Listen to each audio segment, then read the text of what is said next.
What's up, everybody? In this video, I'll be showing you how you can wholesale real estate and make $10,000, $20,000, or $30,000 with no money out of pocket. This is going to be some fire content, so please hit the like button, subscribe, and click the notification bell. Now let's get into it. So the very first thing that you will need to do is build a list. So since we're doing it the free route, you're gonna have to have a little bit more hustle and you gotta get a little bit more creative. But the only thing you need to drive for dollars is a car. You're gonna need some gas in your car. You're gonna need pen and paper. As long as you have those things, you can build your own list. And my recommendation, before you head out, have set in your mind that you wanna get at least 50 properties before you come back home. Now, once you get out there and you get to the first property, the type of properties that you're gonna be looking for, you're gonna be looking for properties that have high grass. You're gonna be looking for properties that have issues with the roof, that may look like have a roof covering over the top. Those are the type of properties that you're gonna wanna look for. And I may do a video of me actually driving for dollars one day, so stay tuned for that. Those are the properties that you'll be looking for. And whenever you get to those properties, most of the time, if it's a vacant property, sometimes they may not have the property numbers. So a cell phone would actually come into play because you'll be able to go into Google Maps in your phone. And if you're at a particular location, you can look in the app and see your location and see what the property numbers is for that particular property. So if you don't see it on there, but when you look in the app and it says 123 and you know that you're on Main Street, then you know that the address is 123 Main Street. So like I said, you will stay out until you get 50 of those properties, and now you've built a driving for dollars list. So the next thing that you want to do after you collect your 50 properties, you still want to build an even bigger list. So you still want to go after the stress, and you want to go after the stress without spending any money. So my next recommendation is go to your local courthouse. At your courthouse, you'll be able to get lists such as pre-foreclosures, tire landlords. You can even get divorce lists. It's just so many type of lists that you can get. When I go to my local courthouse, I normally pull pre-foreclosure, tire landlords, probates, and guess what? Most of them are all in the same area. And it's going to be different in every county. In my county, you fill out a little green form and you take it to the counter and they go to the back and pull the files for you. It may be different in your county, so you got to if you spend a day just to figure out how your county works in the process of pulling these files, when you go back the next time, you could be more focused on building your list. So what I would recommend is don't leave out of there until you have at least 150 addresses.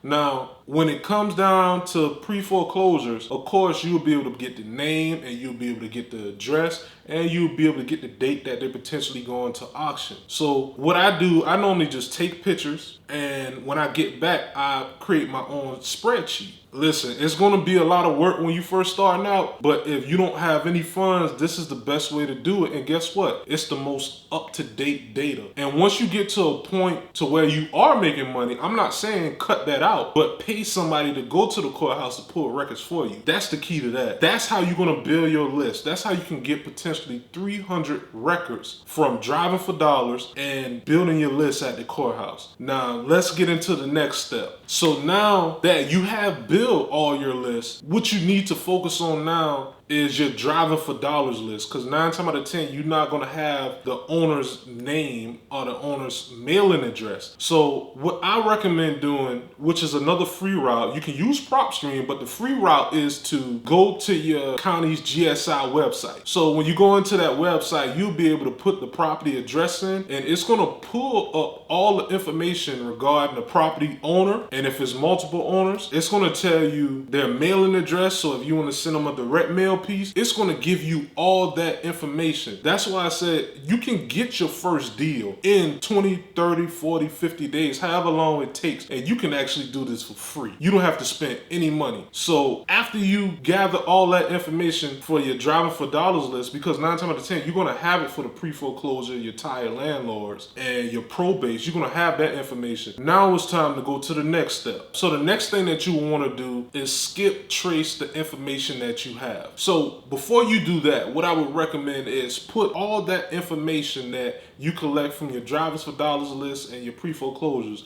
just go ahead and put it in the spreadsheet. So whenever it's time for you to get the phone numbers, you can just add the numbers to the spreadsheet. Once you add everything to the spreadsheets, all you need to do is copy and paste the name and the mailing address into True People Search. It would actually give you phone numbers. Once you build that list out, let's say if you got a list of 300, you're not going to get phone numbers for every record, but the numbers that you do have, it'll be time to move to the next step. So the next step would actually be dialing the number. I wouldn't recommend using your own phone numbers, and also be careful with the do not call list as well too. Be careful with that. You dial at your own risk. I'm not telling you to dial those numbers, but you got to do it at your own risk if that's something that you're going to do. You have to verify that those owners are not on a do not call list, because if they are, you don't want to call them. You're going to continue to call that list over and over until no one is left. And once you exhaust the list to a certain point, then it'll be time for you to choose a different marketing source. And whenever you're doing this, I would recommend using a Google Voice number.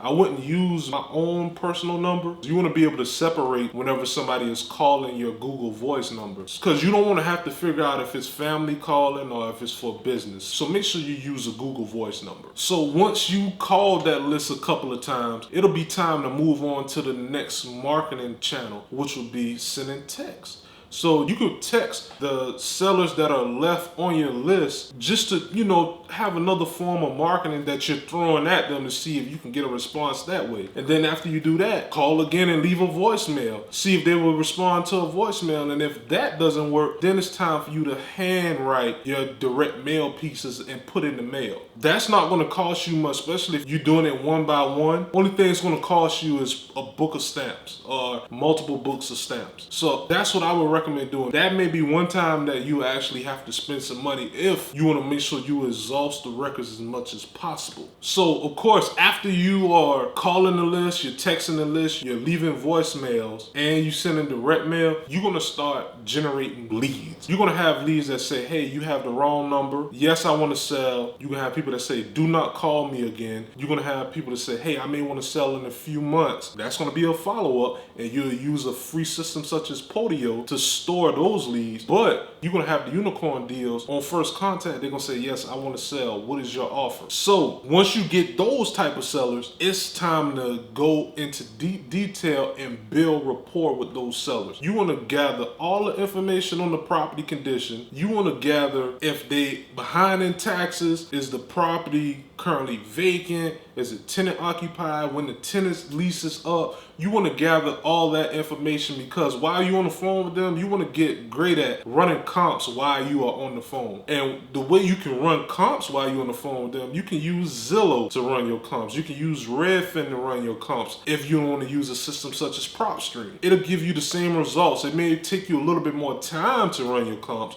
but you'll get to the same endpoint, which is what would be the best offer. There's going to be a lot of videos on YouTube to show you how to run comps using Zillow. I may make one in the future, and use that and make your first offer. You can get a lot of sellers tell you no, but then at a certain point, your offer will get accepted. Now it's time to put it under contract. So you will have to get an A/B contract, which you normally can get from your attorney's office, and you will put the property under contract for 30 days, and you're going to make sure you protect it. Make sure you sit down with your attorney so you will know everything about the contract, read over the contract, and you just be covered in case you have to cancel or whatever the case may be. But from there, they're gonna open up escrow. You're gonna put down earnest money deposit so the contract could actually be valid. And now it's time for you to go find buyers. Guess what? You can find buyers at the courthouse. That's a free way to get buyers. Or you can go to real estate RIA meetups. Buyers are at RIA meetups. You can go to the front of your RIA meetups and say, hey, I got a deal at 123 Main Street for such and such. If you're interested, meet me in the back of the room whenever this is over and we can talk about it. That's how you build a buyer's list for free. That's the best way to do it. Once you get a group of buyers that are interested in the property, it's time to have an open house. I love doing open houses because that's going to create that urgency for your buyers to say, hey, I'm not going to waste this guy's time. I'm not going to try to lowball him when I know the property is worth more, because there's other people that are interested in this property, so I don't want to lose out on a relationship with somebody that can bring me properties every single month. So schedule the open house. After they see what the property looks like on the inside, let them know that they have to whatever time or whatever date to get in the earnest money deposit after they sign the BC agreement, which is between you and the buyer.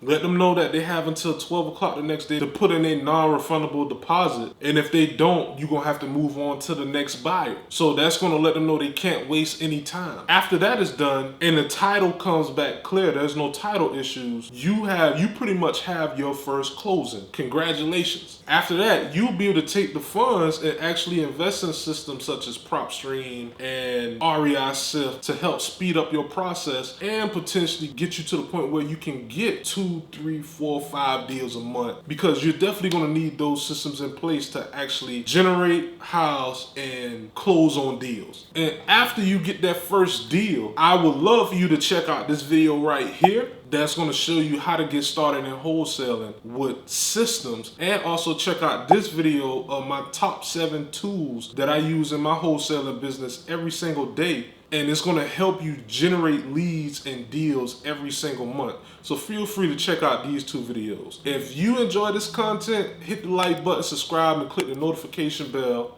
And I also want to thank everyone for taking the time out to hit that subscribe button, because I set a goal for the end of this month, or the end of this cycle of my YouTube month, to hit 70 subscribers.